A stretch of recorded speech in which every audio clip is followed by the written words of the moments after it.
ছেলে আব্দুল্লাহ আবি সলুনের ছেলে, তার নাম আব্দুল্লাহ, আব্দুল্লাহ বিন আব্দুল্লাহ। সে মদিনার বর্ডারের সামনে দাঁড়িয়ে আছে তলোয়ার খুলে, বুখারী হাদিস বলছি, তলোয়ার খুলে যখন দাঁড়িয়ে আছে, তার বাপ সামনে যখন ওই আবি সলুনকে সামনে পেল, এসে সাদাতে কলারটা ধরছে, বাপের কলার ধরছে, ধরে বলতেছে তুমি নাকি আমার নবীর শানে মুসলমানদের সামনে কটূক্তি করেছো। সে বলে না, এটা নিয়ে বিচার হয়ে গেছে তো, নবীজি বলেছে বিচার হয়ে গেছে। গর্দানের মধ্যে তলোয়ার রেখে বলতেছে বল, আমার নবীও ইজ্জতওয়ালা, আমার নবীর সাথে যারা সাহাবারা আছে তারাও ইজ্জতওয়ালা। সুবহানাল্লাহ। সে বলে হ্যাঁ হ্যাঁ হ্যাঁ। এখন তলোয়ার তো গর্দানে, জানে তার যে সন্তান আব্দুল্লাহ সে অনেক মেজাজি, এখন তলোয়ার ধরে রাখছে। যখন বলেছে হ্যাঁ হ্যাঁ আমার নবী এবং নবীর সাহাবারা সবাই ইজ্জতওয়ালা, মক্কাবাসী মদিনাবাসী সবাই ইজ্জতওয়ালা, যখন বলতেছে ওই হযরত আব্দুল্লাহ রাদিয়াল্লাহু তাআলা আবি সলনের পুত্র, সে যখন নবীজির দিকে এমনি তাকালো, ইয়া রাসূলুল্লাহ এটা মিথ্যা বলতেছে, তার চোখ দেখে বুঝতেছে মিথ্যা বলছে, ইয়া রাসূলুল্লাহ হুকুম দেন গর্দান ফেলে দেই। নবীজি চুপ। হযরত ওমর বলছে বাবা না, তোমার বাবা তো থাক, ঠিক আছে, এটা নিয়ে একটা ফয়সালা হয়েছে, চুপ। আবার সে কলার মধ্যে আবার চাপ দিয়ে দিল, বল মক্কা থেকে যারা মদিনা এসেছে এবং মদিনা থেকে যারা মক্কায় যাবে প্রত্যেক আমার নবীর গোলামরা উম্মতরা সবাই শানদারওয়ালা। সুবহানাল্লাহ। সে বলে হ্যাঁ হ্যাঁ শানদারওয়ালা।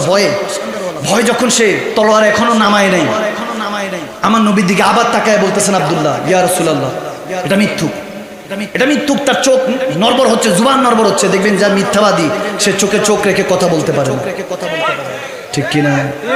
আওয়াজ দেন ঠিক কিনা? যার ভিতরে ঘাপলা থাকবে সে কখনো চোখে চোখ রেখে কথা বলতে পারে না। আর যদি সে মুমিন হয় সে কখনো চোখ থেকে চোখ নামাবে না, ঠিক কিনা? যখন এটা বলতে লাগলেন, এখন দ্বিতীয়বারও নবীজির পারমিশন চাচ্ছেন, নবীজি চুপ করে আছেন। হযরত ওমর আবার থামালেন, আব্দুল্লাহ স্টপ, রাগকে কন্ট্রোল করো।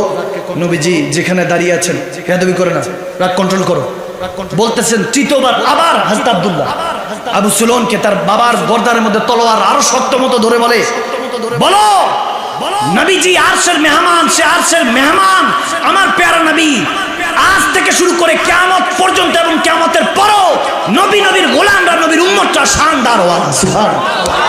যারা নবীর কলমা পড়বে তারাও শানদারওয়ালা, যারা নবীকে ভালোবেসেছে দেখে ভালোবেসে তারাও শানদারওয়ালা, যারা না দেখে ভালোবেসেছে তারাও শানদারওয়ালা। সুবহানাল্লাহ। সে যখন জুবান দিয়ে বলছে হ্যাঁ হ্যাঁ শানদারওয়ালা, হযরত আব্দুল্লাহ আবার পেয়ারা নবীর দিকে তাকিয়ে বলছে, ইয়া রাসূল এটা মুনাফিক, এর গর্দান উড়িয়ে দে, হুকুম দেন। নবীজি যখন চুপ থাকতেছেন, হযরত ওমর বারণ করার আগেই সে তলোয়ার খুলে এক কোবে তার বাপের গর্দান যখন আলাদা করে দিল, হযরত ওমর স্ট্রেঞ্জ হয়ে গেলেন, তাজ্জুব হয়ে গেলেন, বলে হে আব্দুল্লাহ কি করলা? তোমার বাবার গর্দান তুমি নিয়ে ফেললা, নয়তো মুসলমান বলবে যে মুসলমান হয়ে মুসলমানকে কতল করছে, হত্যা করছে। এর আগে এতদিন ধরে কোনো মুসলমানের গায়ে হাত তোলে নাই, এখন মুসলমানের মধ্যে তো মুনাফিক প্রবেশ করেছে ওই জামানায়। এখন সবাই তো এগুলো বুঝবে না, এই ভুল ভ্রান্তি হয়ে যাবে। যখন এরকম হচ্ছে হযরত ওমর ডাক দিলেন, আব্দুল্লাহ কি করলা? বাপকে হত্যা করলা, মুসলমান হয়ে মুসলমানকে হত্যা করলা। বলে না, আমি মুনাফিককে কতল করেছি। মুনাফিককে সাথে জিবরিল আমিন চলে আসলেন আয়াতে কারিমা সূরাতুল মুনাফিকিন নিয়ে, আর আমার নবীকে বলতে লাগলেন, হ্যাঁ মুনাফিক এরকম থাকবে যারা বলবে, মুখে বলবে আপনার সাথে আছি, কিন্তু কাজে অন্তরের মধ্যে থাকবে না। তাদেরকে চিনে রাখতে হবে, সময় মতো তাদেরকে দৃষ্টান্ত শাস্তি দিতে হবে, ঠিক না? যখন বলতেছে ওমর রাদিয়াল্লাহু তাআলা বলতে লাগলেন, তুমি কেন কতল করলা? বলে 3 বার আমার নবীকে জিজ্ঞেস করেছি, নবীজি খামোশ ছিলেন, চুপ থাকা সম্মতির লক্ষণ। নবীজি হাও বলেন নাই, নাও বলেন নাই।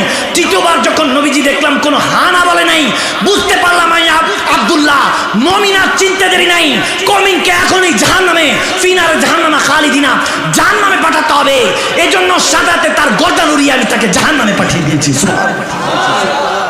আল্লাহু আকবার। আরো জোরে বলেন আল্লাহু আকবার। হেদায়েতের মালিক কে? হেফাজতের মালিক কে? এইভাবে যুগে যুগে মুনাফিকদেরকে সাইজ করা হয়েছে, কিন্তু এখন হযরত আব্দুল্লাহ নাই, হযরত ওমর নাই, খালিদ বিন ওয়ালিদ নাই, এখন রতুল গাজী, ওসমান গাজী নাই, সালাউদ্দিন আইয়ুবী নাই। মাঝে মাঝে একা একা বলতে ইচ্ছে হয়, হে সালাউদ্দিন আইয়ুবী আপনি আর কবরে ঘুমায় থাকেন না, উঠে আসেন। হে ওমর ইবনুল খাত্তাব, অনেক ঘুমিয়েছেন, চলে আসেন। হে শের খোদা আলী, হে উরতুল গাজী, ওসমান গাজী, অনেক শুয়েছেন, আসেন, উম্মতকে দিশা দেন, উম্মতের হয়ে লড়েন।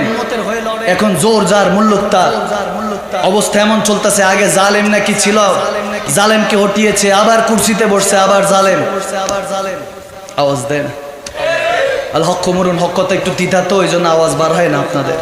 কে আওয়াজ দিয়ে বলবেন না, ঠিক কিনা বলবেন না? এরকম নাই মনে হয়, চলতেছে না, জামানা তো এরকমই চলতেছে।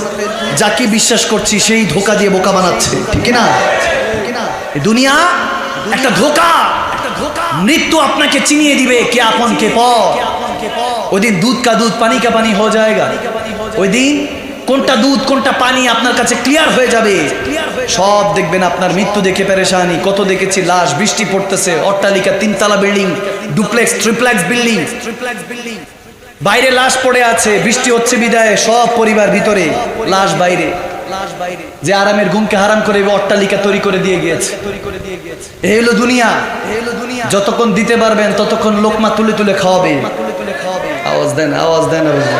কি আমার কথা মিথ্যা? পরীক্ষা করে দেখেন, 2 2 4 মিলে যাবে। আজ হয়তোবা আপনার কাছে কথাগুলি কেমন কেমন মনে হতে পারে। একা একা গিয়ে ঘরে ভাববেন, চিন্তা করবেন, থিঙ্ক ইউরসেলফ। নিজেকে নিজে চিন্তা করবেন। ছোটবেলায় এসেছেন, পা ছিল চলতে পারতেন না, হাত ছিল ধরতে পারতেন না, চোখ ছিল দেখতে পারতেন না, জুবান ছিল বলতে পারতেন না। ওয়া ওয়া করেছেন, মায়ের মাধ্যমে খাবারের ব্যবস্থা যিনি করেছেন তিনি তখনও খেয়াল রেখেছেন, এখনও রাখছেন, মৃত্যুর পরেও খেয়াল রাখবেন। আওয়াজ দেয় না, ঠিক না? আপনার মা আপনাকে দেখে খুশি হয়েছে, ভালোবাসা না, মায়ের ভালোবাসা মমতা বলা হয়।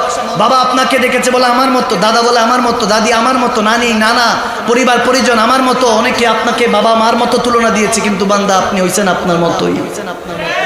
আপনার মতো আর দ্বিতীয় কেউ হয় নাই। 750 কোটি পৃথিবীতে মানুষ। ফিঙ্গারপ্রিন্টস দেখবেন এখানের মধ্যে, হাতের কারুকলা, টিকসই না দেখবেন, টিকসইটা ফিঙ্গারপ্রিন্টসটা প্রচুর চলে জায়গা সম্পত্তির জন্য। কেন?